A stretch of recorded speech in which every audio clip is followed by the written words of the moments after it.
The Las Vegas Raiders have just secured a victory against the Jacksonville Jaguars, and today we're diving into what this win means for the team. As the season progresses, every win impacts the Raiders' draft position. With this latest victory, the Raiders have dropped from the number 1 overall pick to the number 6 pick. While this might not be ideal for the draft order, it's still a win, and that's worth celebrating. Let's first discuss the game itself. The Raiders started strong and maintained control for most of the match. However, there was a tense moment when they were leading by 6 points. Daniel Carlson had a chance to extend that lead with a field goal, but he missed. Shortly after, Jack Jones allowed a big touchdown, and the Jaguars took the lead at 14-13. It felt like the momentum had shifted, and the Raiders might lose. But Aidan O'Connell stepped up, leading the Raiders down the field to reclaim the lead, ultimately winning the game 19-14. There were some standout performances worth noting. Aidan O'Connell showed impressive movement on the field, surprising even coach Antonio Pierce. O'Connell seemed motivated, especially after the Raiders drafted a quarterback this season, which could have made him feel like a backup. Instead, he played with determination and helped secure the win. While O'Connell's performance was encouraging, the wide receivers didn't shine as brightly. Brock Bowers had a solid game with 11 catches for 99 yards, but other receivers like Kobe Mears and Trey Tucker only managed 2 catches for 41 yards each. The offense has been leaning heavily on short passes, often targeting tight ends and running backs rather than pushing the ball downfield. Although there was one game where O'Connell really excelled, the team hasn't consistently taken deep shots since then. As we look ahead, the season isn't over yet, and there's still a chance for the Raiders to improve their draft position. Let's keep an eye on how things unfold. Scott Turner has been showing noticeable improvement in his role, and many fans would likely agree. While the points per game might not reflect a significant change, the overall dynamics of the offense have shifted since the beginning of the season. Injuries have played a part, and it's tough to find success after firing an offensive coordinator who set up the playbook. Just look at the Chicago Bears. They've struggled since making a similar change. Despite these challenges, Scott Turner has managed to make the offense more effective. The team is moving the ball better, and while I'm not usually one to focus on yardage, it's worth noting that the Raiders are driving down the field and getting into scoring range. The quarterback play hasn't been stellar, which has made it difficult to convert drives into touchdowns, but the offense is showing signs of improvement. Brock Bowers has been a standout player this season, reaching over 1,000 yards, which is a fantastic achievement. The run game has been decent, though it took a hit when McCormick got injured last week. Amir Abdullah had 7 carries, and Alexander Madison had 12, while Trey Tucker even got a chance with an end-around, though that play didn't pan out. The defense has been exceptional, playing a crucial role in the team's success. Isa Paul Offal was a force today, forcing 2 fumbles that changed the game's momentum. While he may not excel in coverage, he's been a strong enforcer on the field. Other players like Robert Spain and Kevin Chasen also made significant contributions, with Chasen even getting a sack. Adam Butler has been a standout on the defensive line, often going unnoticed despite his impact. He was instrumental in forcing the quarterback to scramble, leading to Chasen's sack. Butler also managed to force 2 penalties against the Jacksonville center, who had previously gone penalty-free. His performance this season has been impressive, and I hope the Raiders consider bringing him back next year. On the flip side, Jack Jones has struggled lately. While I wouldn't suggest moving on from him just yet, it's clear he's been consistently beaten in coverage. There's still room for improvement, and hopefully, he can bounce back in the coming games. I want to highlight something that often gets overlooked. We don't really know if Patrick Graham is instructing Jack Jones to play aggressively. It's possible he's telling him to bait quarterbacks into making mistakes, while also warning him about double moves. One moment he might be encouraged to be aggressive, and the next he might need to hold back. The Raiders' secondary has been solid this year, making it tough for opposing quarterbacks. However, Jack Jones has given up some big plays, and I hope he can clean that up as we head into next season.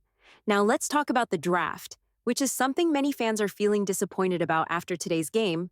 I'll be honest, I didn't want the Raiders to win this one. That doesn't mean I'm upset about the victory. A win is still a win, and it's always nice to see the team succeed. However, with only 2 wins and 3 games left in the season, it's clear the playoffs are out of reach. Winning at this point doesn't really change much for the team. What the Raiders need to focus on now is finding a franchise quarterback. If the team had a solid quarterback already under contract, dropping from the number 1 pick to the 6th wouldn't be as concerning. But given that this quarterback class isn't particularly strong, and the Raiders don't have a franchise quarterback, it's likely that Aiden O'Connell and Gardner Minshew will be the guys leading the team next year. If that's the case, we might be looking at another season with similar struggles.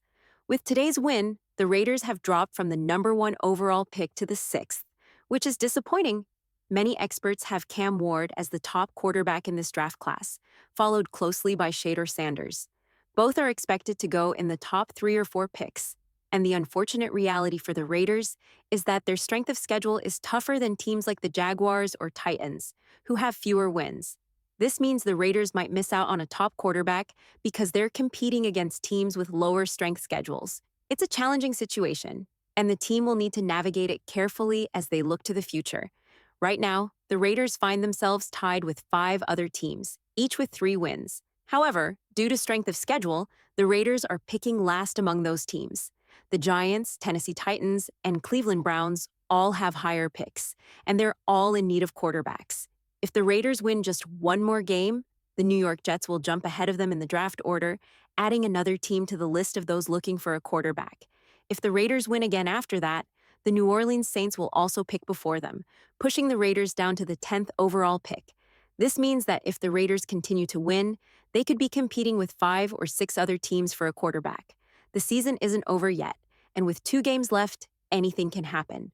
Other teams, like the Jaguars, Titans, Giants, and Patriots, could easily win their upcoming games, which might help the Raiders secure a better draft position. The Raiders will face the Saints and Chargers in their final 2 games. The Saints are likely to be without key players like Derek Carr and Alvin Kamara, while the Chargers will be fighting for a playoff spot. I believe the Raiders have a good chance against the Chargers, as their style of play doesn't typically lead to blowouts. However, dropping from the 1st pick to the 6th means the Raiders might miss out on a top quarterback unless they decide to trade up. Historically, General Manager Tom Telesco hasn't been one to trade picks to move up in the draft. He tends to stick with the best player available, which complicates things for the Raiders. If they end up with the 6th overall pick, it's unclear who that player will be. As a scout, I've been hearing mixed opinions about potential top picks. Ashton Jeanty might not even go in the top 10, and Will Campbell is viewed more as a guard than a starting offensive tackle. There isn't a clear-cut tackle that teams are excited about, and both Kelvin Banks and Josh Connolly could choose to return to school. The Raiders might consider a defensive end, but with players like Malcolm Kuntz and Kayvon Chaisson already on the roster, that might not be the best move either. What about Travis Hunter? He's likely to be a top pick, possibly even the 1st overall. The Raiders have some tough decisions ahead, and it will be interesting to see how they navigate the draft landscape as the season wraps up. The Raiders have some intriguing options as they look ahead to the draft. A cornerback like Will Johnson could be a great fit, as adding one of the best corners would significantly strengthen the defense. Another possibility is to consider a wide receiver, with players like Luther Burden and Tatera McMillan from Arizona standing out as potential picks. The upcoming draft is shaping up to be interesting, especially since the quarterback situation remains uncertain. Although the season isn't over, there's a chance for the Raiders to move up in the draft order from 6th to possibly 3rd or 4th. This could allow them to snag one of the top quarterbacks. Right now, Shador Sanders and Cam Ward are the 2 names being discussed, but it's likely that a few more quarterbacks will emerge as top prospects as the draft approaches. Players like Dylan Gabriel from Oregon, Jalen Milroe from Alabama, and Brady Cook from Missouri could also make a splash. As we prepare for the next few weeks, it's important to remember that winning has its benefits. If Antonio Pierce is set to be the head coach next year, winning a few more games could help build momentum. The defense has been the backbone of the team lately, making crucial plays and keeping the team competitive. If this defensive performance carries over into next season, it could bode well for the Raiders. Currently, the Raiders hold the 6th overall pick, and winning 1 or 2 more games might only drop them to the 8th or 9th pick. That's not a huge difference and could still lead to success next year. Aiden O'Connell and Gardner Minshew might be the quarterbacks for now, but the team could also explore veteran options. Kirk Cousins is likely to be available, especially since he's been overshadowed by the emergence of Michael Penix. While some fans might be hesitant about Cousins, he could still be a viable option if he recovers from his previous injury. Another name to consider is Sam Darnold, who is on a 1-year contract and could be available as well. However, he might command a hefty contract, which could complicate things for the Raiders.